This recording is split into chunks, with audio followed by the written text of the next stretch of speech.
बोलिए श्री सद्गुरु महाराज जी की जय, सच्चे दरबार की जय, उमापति महादेव की जय, श्री कृष्ण बलदेव की जय, गुरुदेव आशुतोष महाराज जी की जय। प्रिय भगवत प्रेमियों, हमेशा की तरह आज भी सत्संग विचारों को श्रवण करने हेतु और आपके बीच सत्संग विचारों को लेकर के हम उपस्थित हुए हैं। आप सभी का इस सत्संग सभा में, सत्संग विचारों में हार्दिक स्वागत है। भाइयों बहनों, प्रभु की महती महिमा, प्रभु की महती कृपा जो आप पे निरंतर प्रवाहित होती है, वो कृपा सत्संग के स्वरूप में है और इससे आप अपने आध्यात्मिक जीवन में लाभ अवश्य ले रहे होंगे। भक्तों, भगवान की इस भक्ति के पथ पे जब हम अग्रसर होते हैं, आगे बढ़ते हैं, तो जीव का एक स्वाभाविक सा एक प्रक्रिया होता है। वो प्रक्रिया उसका चिंतन करना, उसका या तो वो चिंतन करेगा या तो चिंता करेगा। या तो उसके स्वभाव में चिंता होगी या तो ईश्वर का चिंतन होगा। तो भाइयों बहनों, आज हम विचार करेंगे कि चिंता और चिंतन।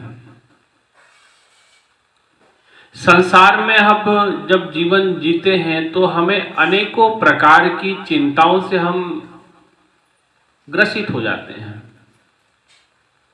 अपने आर्थिक स्वरूप से,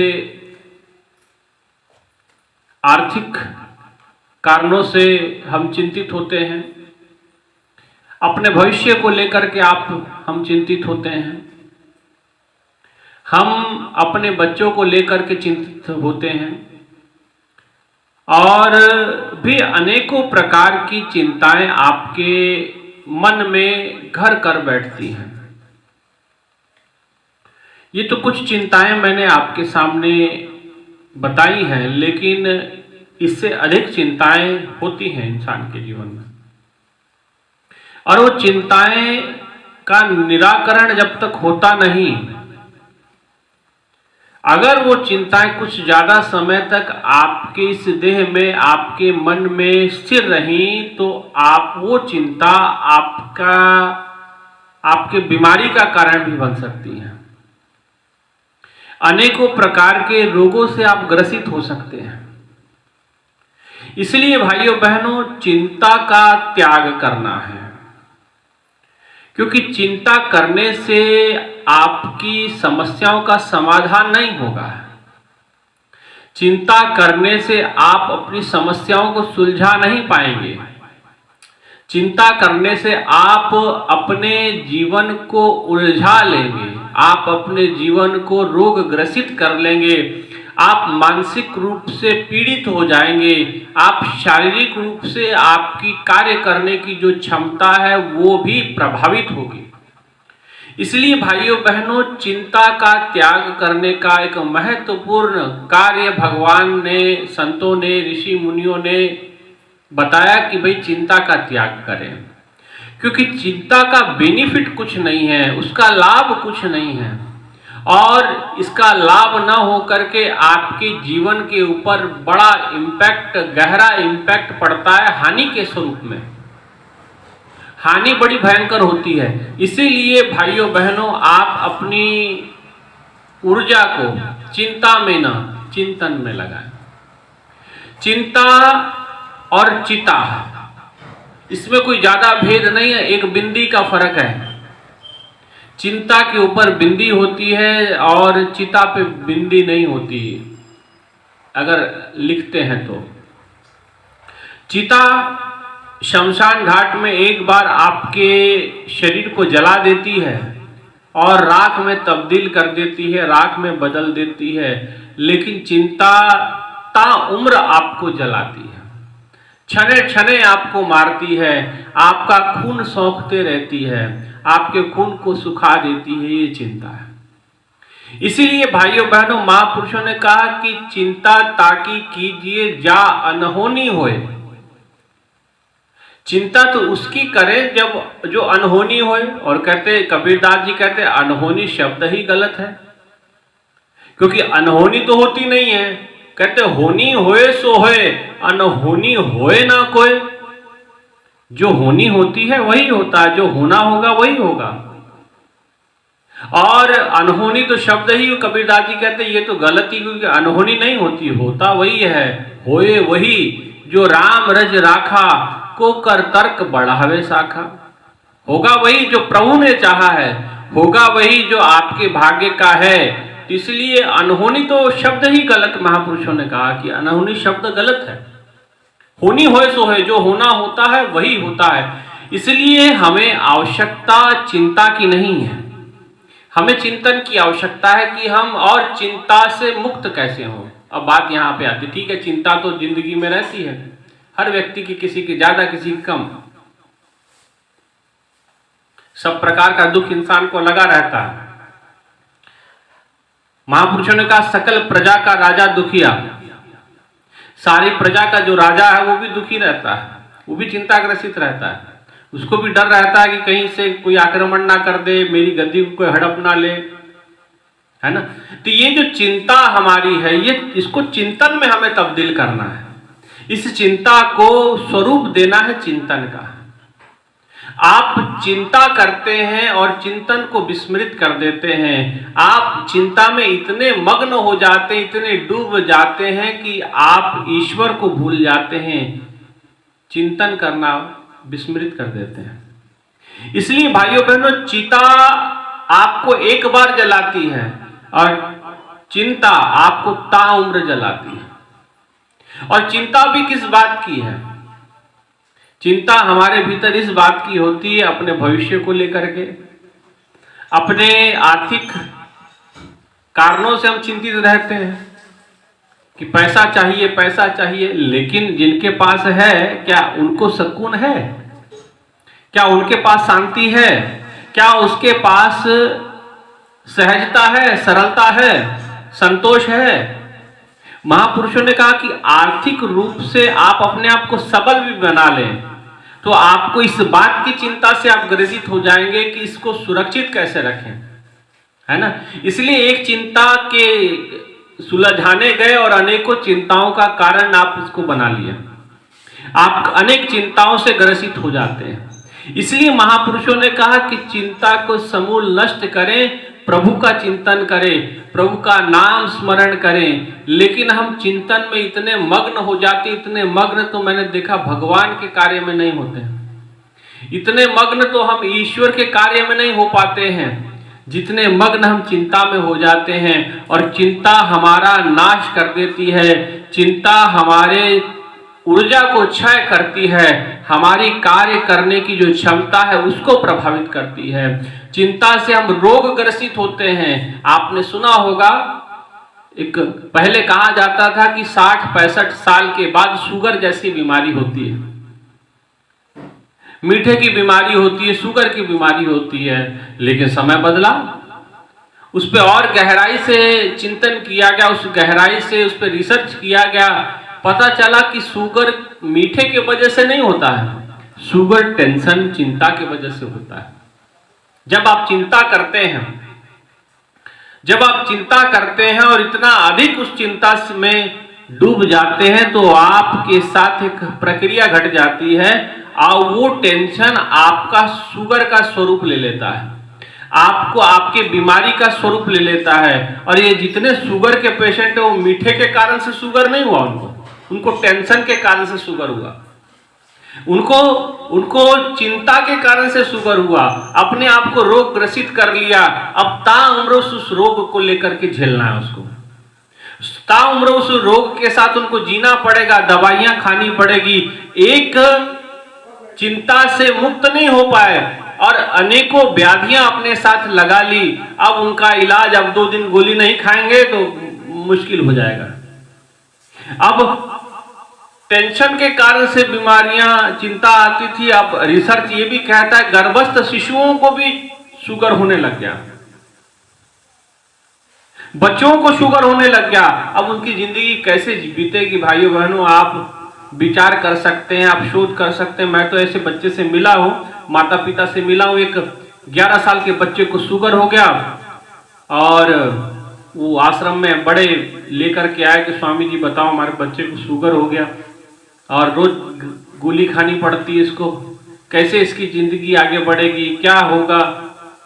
मैंने कहा कि देखो ये जो आपका जो रोग है आपने अपने पुत्र को दिया है, जो बार बार आप प्रेशर डालते हैं ज्यादा अंक लाने का। और होता क्या, पढ़ाई लिखाई में कई बच्चों की रुचि नहीं होती और हर व्यक्ति कोई इतना सबल नहीं होता, इतना विद्या का धनी नहीं होता है हनुमान जी की तरह कि उसको सब विद्या आ जाए, जल्दी आ जाए। किसी को समय लगता है, किसी को कुछ समय के बाद आती है, किसी को बचपन में काम ही समझ ही नहीं आता कि पढ़ना क्या है, वो जवानी में जाके सब समझ जाता है। तो जब हम प्रेशर देते हैं बच्चे पे तो वो बच्चा टेंशनाइज हो जाता है, वो चिंतित हो जाता है कि मुझे बाकी। अच्छा, आजकल पढ़ाइयों में एक सिस्टम और चढ़ पड़ा, आपकी कंपटीशन की प्रक्रिया। कोई आपसे आगे निकल जाए तब आपको टेंशन है, कोई आपसे अच्छे नंबरों से पास आ जाए तब भी बच्चे चिंतित हो जाते हैं। तो ये जो दिमाग में आपने कंपटीशन डाला, ये भी एक उसकी बीमारी का कारण है। आप बच्चे से सहयोग मांगते हैं, बड़े हो जाएं तो लोग अक्सर हमारे पास आते हैं कि हमारे बच्चे हमारी बात नहीं मानते, हम जो कहते हैं वो मानते नहीं। आपने कभी उन्हें सहयोग का पाठ पढ़ाया? आपने कभी उन्हें समझदारी का पाठ पढ़ाया? आपने उनको हमेशा कॉम्पिटिटिव एग्जाम की तैयारी कराई, उनसे स्पर्धा की तैयारी करवाई और इतनी स्पर्धा उसके दिमाग में घुसा दी आपने कि अब वो आपसे स्पर्धा करने लगा। आपने सारी जिंदगी तो स्पर्धा सिखाई, स्पर्धा की तैयारी करवाई। अब आप अंत समय में बुढ़ापे में जाकर के ये सोचते हैं कि बच्चा आपके साथ स्पर्धा ना करके सहयोग कराए, होने वाला नहीं। आपने उसको पढ़ाई सहयोग की करवाई होती, आपने उनको स्पर्धा उसके दिमाग में डाली और इतना कंपटीशन उसके दिमाग में डाल दिया। और कंपटीशन में कहीं पीछे रह जाता है बच्चा तो बीमारियों से ग्रसित हो जाता है। पीछे भदोही जिले में एक बच्चे की घटना सुनी, अपने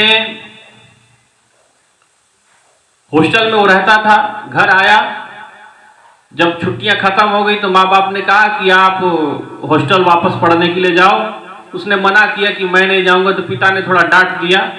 तो उस समय तो उठ के चला गया, लेकिन जब रात को सब लोग सो गए, बाथरूम में जाके पता नहीं किस तरीके से अपने आप को फांसी लगा लिया होगा।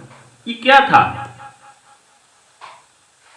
ये टेंशन, ये आप सिखा रहे हैं बच्चों को। भाइयों बहनों, आपके अंदर असीम ऊर्जा है, आप ऊर्जा से सृजन करना सिखाइए। आप अपनी ऊर्जा को तब्दील करना सीखें सृजनात्मक क्रिया में। मैं अक्सर लोगों को कहता हूं, आपका अगर आप उतना पढ़ें कि आप पास हो जाएं। आप अगर आपकी रुचि पढ़ने में तो आप पढ़ें, उसमें मना नहीं है, लेकिन आपकी रुचि नहीं है तो आप इतना ज्ञान जरूर अर्जित कर लें कि आपका जिंदगी उसमें चल जाए। और जिस कार्य में आपकी रुचि है उसमें आप समय लगाएं। सचिन तेंदुलकर 10वीं फेल है, लेकिन अपने जिस खेल में वो महारथ था उसमें भारत रत्न को प्राप्त कर गया। वो कपिल देव जी को इंग्लिश नहीं आती थी, लेकिन वो देश के, भारत के कप्तान बने हो, है ना। तो इसीलिए भाइयों बहनों, केवल पढ़ाई के नहीं, स्किल भी होना चाहिए। आपके अंदर ऐसा स्किल आप अपने आप को डेवलप करें, अपनी ऊर्जा को सकारात्मक तरीके से इस्तेमाल करना सीखें। लेकिन आप सकारात्मक तरीके से नहीं उसका चिंतन करते हैं, आप चिंता में डूब जाते हैं और वो चिंता आप अपने आने वाली पीढ़ी को भी दे देते हैं। और वो भी जिस बीमारी से आप ग्रसित हैं, उसी बीमारी से वो भी ग्रसित हो जाता है ना। इसीलिए कहा जाता है ना, मैं आपको ये बहुत अच्छी बात बताता हूँ, मैंने शायद किसी किताब में पढ़ी थी जब हम कॉलेज में पढ़ते थे। हिटलर के बारे में एक मैंने बात सुनी थी, पढ़ी मैंने कहीं अपने कॉलेज की लाइब्रेरी में, मैंने कहीं ये बात पढ़ी है कि हिटलर जो था वो पेंटर बनना चाहता था, चित्रकार बनना चाहता था, लेकिन उसके माँ बाप ने चित्रकार बनने नहीं दिया उसे। अब चित्रकार नहीं बनने दिया, अब उसके अंदर ऊर्जा तो थी और वो ऊर्जा से कुछ रचना करना चाहता था, कुछ सृजन करना चाहता था, लेकिन माँ बाप की बंदिशों के कारण से वो चित्रकार नहीं बन पाया। आगे चल के वो इतना भयंकर नरसंहार का कारण बना। आपकी ऊर्जा रचनात्मक कार्यों में नहीं लगेगी, सृजनात्मक कार्यों में नहीं लगेगी, तो भाइयों बहनों आपकी ऊर्जा विध्वंस करेगी और उस विध्वंस में न मालूम कितने लोग चपेट में आ जाएं। करोड़ों लोग मरे हिटलर के कारण, करोड़ों लोग। कौन जिम्मेदार था इसके लिए? गहराई से चिंतन करोगे तो पता चलेगा। माँ बाप, अगर उसके माँ बाप उसे पेंटर बनने देते, चित्रकार बनने देते, तो क्या इतने सारे लोग मरते? क्या इतने सारे लोग मारे जाते? क्या द्वितीय विश्व युद्ध में इतने हजारों लोग जो मरे हैं उतना मारे जाते? एक हिटलर के कारण से गैस के चेंबर में लोगों को डाल डाल के मारा उसने। अगर वो चित्रकार बन जाता तो क्या इतना बड़ा विध्वंस होता? तो उसके भीतर की जो ऊर्जा थी, जो सृजनात्मक कार्य में लगनी थी, जो सृजन करने के कार्य में लगने वाली थी, लेकिन वो ऊर्जा आपने कहां लगवा दी? विध्वंस के काम में आ गई। देखिए वो ऊर्जा, देखिए ऊर्जा तो नाश होती नहीं है, एक रूप से दूसरे रूप में तब्दील हो जाती है, ये भली भांति आप लोग समझते हैं। अब वो हिटलर के अंदर की जो ऊर्जा रचनात्मक कार्यों में लगने वाली थी, सृजनात्मक कार्यों में लगने वाली थी, जिससे वो चित्रकारिता करता, कुछ चित्र बनाता, कुछ पेंटिंग करता, लेकिन वही ऊर्जा ने रूपांतरण ले लिया और विध्वंस का रूप ले लिया। देखिए करोड़ों लोग मारने का उत्तरदायित्व बना उसके सर पे, और खुद अंत में खुद भी फांसी लगा के मर गया। वो खुद को, अपने आप को शूट कर लिया, उसने गोली मार ली अपने आप को, हिटलर ने, है ना। तो इसलिए भाइयों बहनों, आप अपने बच्चों पे प्रेशर ना डालें, उनकी रुचि देखें कि वो रुचि किस में लेते हैं और उन्हें सही दिशा दें। अगर उनकी दिशा गलत है तो उसको सही दिशा देने का प्रयास करें, सकारात्मक तरीके से। लेकिन आप ही चिंताग्रसित होंगे तो उनका क्या हाल होगा? आप अपनी आने वाली पीढ़ी को तो लूला बना के जाएंगे, पंगु बना के रख देंगे आप, और हो रहा यही होते जा रहा है। इसलिए भाइयों बहनों, अपनी मर्जी ना थोपें, अपनी मर्जी ना थोपें। आपकी इच्छा क्या है भाई? आपकी इच्छा रखें अपने पास, आप अपनी इच्छा खुद से पूरी करें। आप क्यों उम्मीदें रखते हैं अपने बच्चों से कि आपकी इच्छा पूरी करें? क्यों करेगा वो पूरा? क्या आपने अपने पिता की इच्छा पूरी की? ये भी विचार कर लेना कभी। इसलिए हर व्यक्ति के अंदर ऊर्जा है, उस ऊर्जा को सकारात्मक रूप देना का कार्य आपको करना चाहिए, ना कि आप उसको मालिक बन करके कंट्रोल करने की कोशिश जिस समय आप करते हैं, तो भाइयों बहनों ऊर्जा आपके हाथ में आने वाली नहीं, वो ऊर्जा रूपांतरण होगी और वो विध्वंस भी कर सकती है। हिटलर के साथ यही हुआ, बनना चाहता था चित्रकार, बन गया वो हिटलर, और ऐसा हिटलर करोड़ों लोग मर गए उसके कारण से, है ना। इसलिए भाइयों बहनों, चिंता नहीं, चिंतन करें।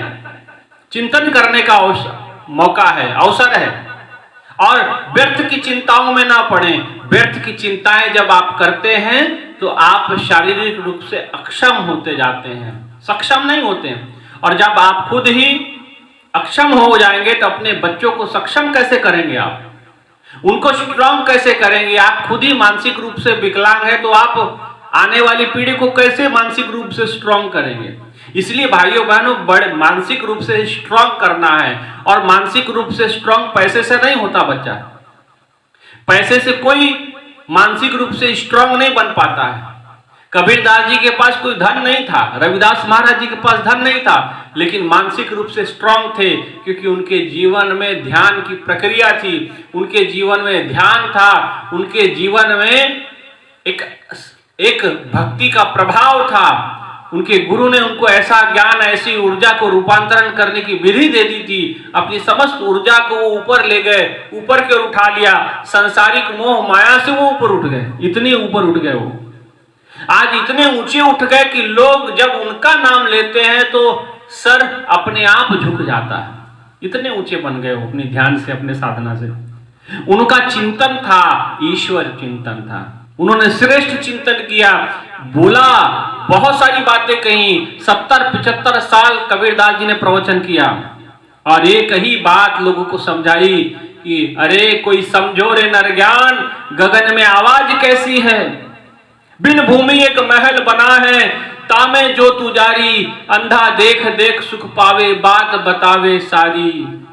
वो चिल्लाते रहे, बताते रहे, अपनी ऊर्जा को सकारात्मक तरीके से प्रभु के चिंतन में लगाएं, ईश्वर के चिंतन में लगाएं। चिंता ना करें, चिंता नागिन की तरह होती है और वो डस लेगी तुमको। और वही हुआ भाइयों बहनों हम लोगों के साथ। हमने चिंता की, पल भर की पता नहीं होता है और हम चिंता करते हैं इतनी लंबी, भविष्य में जाके पता नहीं हम क्या कर लें, कौन तीन मार लेंगे हम, है ना।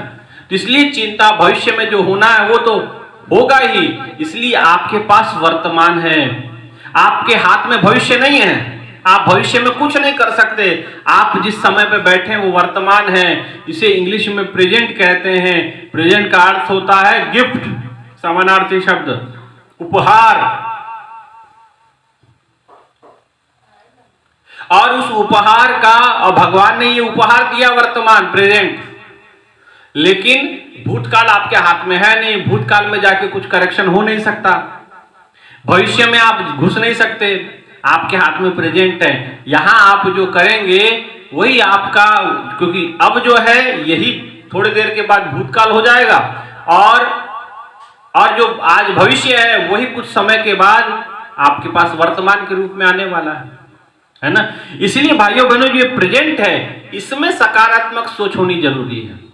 अगर आपने चिंतन आपका ठीक नहीं रहा, चिंता से ग्रसित रहे, तो विषम व्याधि और बढ़ जाए वाली बात है।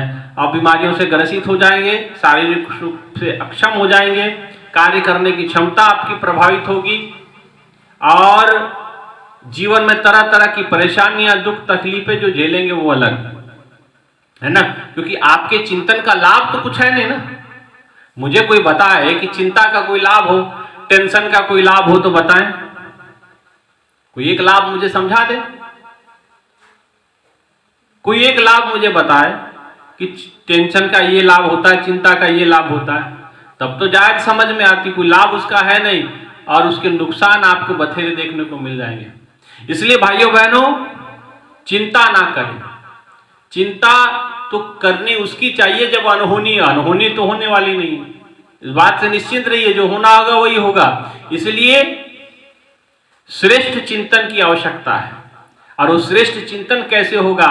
जब हम सत्संग सुनेंगे, अपने से श्रेष्ठ लोगों का आचरण देखेंगे, अपने से श्रेष्ठ लोगों की बातें सुनेंगे, अपने से श्रेष्ठ लोगों के सत्संग विचारों को सुनेंगे, अपने से श्रेष्ठ महापुरुषों की, भगवान श्री राम की, भगवान श्री कृष्ण की, कबीरदास जी, रविदास महाराज, मीराबाई, जो उस श्रेष्ठता के से भी श्रेष्ठतम पद पे पहुंच चुके हैं, उनकी जीवनचर्या को देखेंगे, उनके व्यक्तित्व को देखेंगे, तो भाइयों बहनों हमारा चिंतन भी उनकी तरह हो जाएगा। आप जिसके बारे में सोचेंगे आप वैसे होते जाएंगे। रावण से किसी ने कहा कि आप राम जी का भेष बना के क्यों नहीं सीता को हरण करने के लिए गए? बड़ा आसान होता, साधु बनकर के आप गए। मैंने किसी किताब में पढ़ी है, अब कितनी सच्चाई है या नहीं ये मैं नहीं जानता इस कथा के पीछे, लेकिन मैं इतना जरूर कह सकता हूँ, इसके पीछे जो मेरा रिसर्च है, जो मेरा स्वयं का चिंतन है, मैं इसी बात पर चिंतन एक दिन कर रहा कि भाई राम जी का रूप उसने क्यों नहीं लिया। तो मैंने किसी किताब में पढ़ा तो पता चला कि रावण ने कहा कि मैंने इसलिए राम जी का चिंतन स्वरूप नहीं बनाया, वेश इसलिए धारण नहीं किया, क्योंकि अगर मैं उनका वेश धारण करता तो मैं माता का हरण नहीं कर सकता था, सीता जी का हरण नहीं कर सकता था, क्योंकि जब मैं राम बन जाता तो मेरा चिंतन फिर उसी प्रकार से हो जाता है ना। तो इसीलिए उस छलिया साधु के रूप में गया और छलिया साधु तो आपको पता है कि भाई छलते हैं, वो छलने के हिसाब से ही गया, है ना। इसलिए भाइयों बहनों, आप जिसका चिंतन करेंगे आप वैसे होते जाएंगे। इसलिए अपने जीवन में प्रेरणा रखें ऊंचे लोगों की, जो ऊंचे हैं, जो श्रेष्ठ तक पद तक पहुंचे। ऊंचे होने का मतलब अब कई लोग प्रेरणा ले लेंगे कि भाई हम बिल गेट्स बन जाएं। ठीक है, बन सकते हैं, कोई दिक्कत नहीं है, लेकिन जीवन की सार्थकता उसमें भी नहीं है। गेट्स बन जाओगे, बिल गेट्स बन जाओगे, अडानी अंबानी बन जाओगे, क्या हो जाएगा, पैसे भरमार हो जाएंगे, लेकिन पैसे से तो सुख नहीं मिलता है, पैसे से तो चिंता नहीं जाती है। आप कीचड़ से कीचड़ को धोने का प्रयास कर रहे हैं, वो नहीं होने वाला। कीचड़ को साफ पानी से धोना पड़ेगा, तब आपका वस्त्र स्वच्छ होगा, अन्यथा होने वाला नहीं। इसलिए इस चिंता को अगर खत्म करना है तो चिंतन चाहिए। चिंतन कैसा?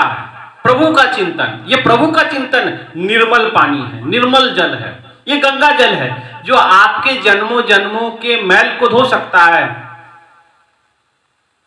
जन्मों जन्मों के मैल को धो सकता है। इसलिए चिंतन प्रभु का करें, चिंतन ईश्वर का करें, चिंतन नाम स्मरण का हो।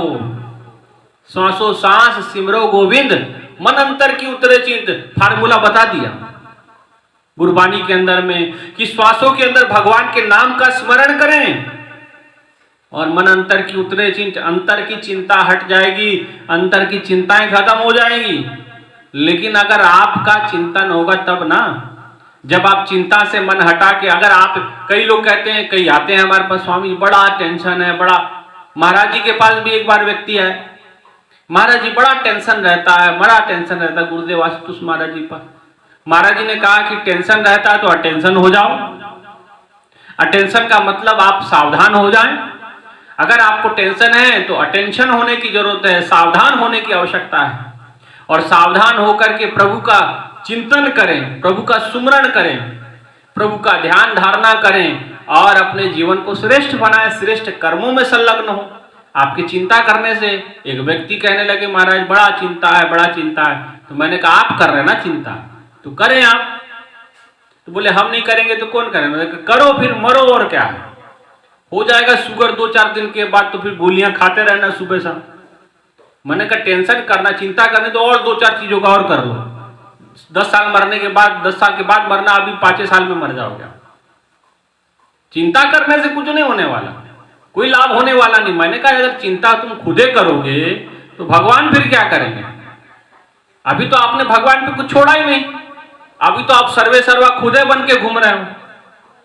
आपको लगता है कि आप ही सब कुछ है, सब मालिक आप ही धरती घुमा रहे हैं, है ना। इसलिए व्यर्थ की टेंशन में, व्यर्थ की चिंता में ना जाएं, और चिंता भी बिना किसी काम की। मैं बताता हूं कैसे लोग चिंता करते हैं। एक व्यक्ति सत्संग कथा सुना और उसमें हमने बताया कि देखो ऐसा है कि आया है सो जाएगा। मैंने कहा आया है सो जाएगा, राजा रंग फकीर एक सिंहासन चढ़ चले कि बंधे जाए जंजीर। अब वो कहे कि स्वामी जी कथा के बाद वो मेरे से मिला, कहने लगा महाराज आपने कहा कि जो आया है सो जाएगा। मैंने कहा हाँ ये तो सिद्धांत है, जिसने जन्म लिया वो मरेगा। तो बोले सभी लोग मरेंगे? मैंने कहा हाँ सभी मरेंगे। तो बोले मेरे को तो टेंशन हो गया। मैंने कहा किस बात का? बोले टेंशन मुझे इस बात का हो गया कि सब मर जाएंगे तो जो आखिरी में बचेगा, जो सबसे आखिरी बचेगा, तो उसको शमशान घाट कौन लेके जाएगा? है भाई सारे मर गए तो एक ही ना बचा, तो आखिरी में जो अकेला बचेगा तो उसको शमशान घाट कौन लेके जाएगा, कौन लेके पहुंचाएगा उसको शमशान घाट? मैंने कहा ऐसी चिंता अगर आप करोगे तो फिर आपका कुछ हो नहीं सकता है, आप कहीं कहीं पहुंचने वाले नहीं। इसलिए भाइयों बहनों चिंता छोड़ें, चिंतन करें, आज्ञा गुरु की सिर पर धरें, चिंता नहीं चिंतन कीजिए, चिंतन कीजिए।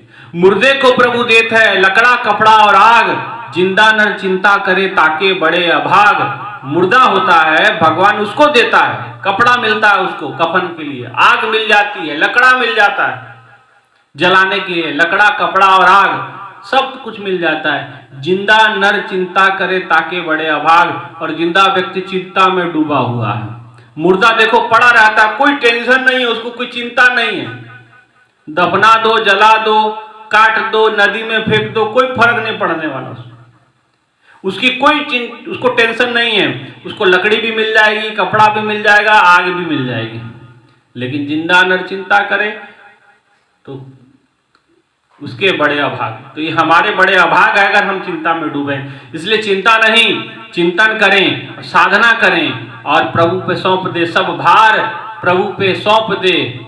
फिर पता चलेगा कि जिंदगी में रस कितना है। अभी तो रस ले ही नहीं पा रहे, आप आनंद ले ही नहीं पा रहे। आप तो अभी आपका आनंद का जो रस है, वो तो सुख जो प्राप्त करना चाहिए आपने, वो तो आपका टेंशन के कारण से वो सुख से वंचित रह जा रहे हैं, उस आनंद से वंचित रह जा रहे हैं। इसलिए आप उन सब चीजों को छोड़ें, अपनी ऊर्जा चिंतन में लगाएं, अपनी ऊर्जा सकारात्मक कार्यों में लगाएं, सृजनात्मक में लगाएं। नहीं तो जैसे हिटलर पेंटर बनना चाहता था, ऊर्जा को बदल गया और वो ऊर्जा विध्वंस का रूप ले ली और वो ऊर्जा तब्दील हो गई विध्वंस में। करोड़ों लोग मारे गए हिटलर के कारण से, है ना। तो ऐसा ना आपके साथ हो जाए। ऊर्जा बदलती है, ऊर्जा रूप लेती है और एक रूप से दूसरे रूप में लेती है। तो जब रूप लेगी तो किस रूप लेगी? इसीलिए अगर आपका चिंतन श्रेष्ठ होगा तो सकारात्मक रूप लेगी और आपको ऊंचा उठा सकती है। मेहनत करके आप अपने आप को ऊंचा उठाएं। मेहनत करने तो अपने मन पे करें, अपने आप को स्ट्रांग बनाएं। छोटी छोटी बातों पे रोने वाले, छोटी छोटी बातों पे डिमोटिवेट होने वाले ना बने। ऐसे बने, अपने आप को स्ट्रांग करें, खुद भी स्ट्रांग बने, औरों को भी स्ट्रांग बनाएं। इसलिए चिंता नहीं, प्रभु का चिंतन करें और अपने जीवन को श्रेष्ठ बनाएं, है ना। इतना ही कहते हुए अपने विचारों को यहीं विराम देते हैं। आप सभी से आग्रह कि आप इस सत्संग विचारों को जरूर सुने, पूरा सुने, औरों को भेजें और इस चैनल को सब्सक्राइब जरूर करें और अपने जीवन को सफल करें, सार्थक करें। बोलिए श्री सद्गुरु महाराज जी की जय, सच्चे दरबार की जय, उमापति महादेव की जय, श्री कृष्ण बलदेव की जय। धन्यवाद।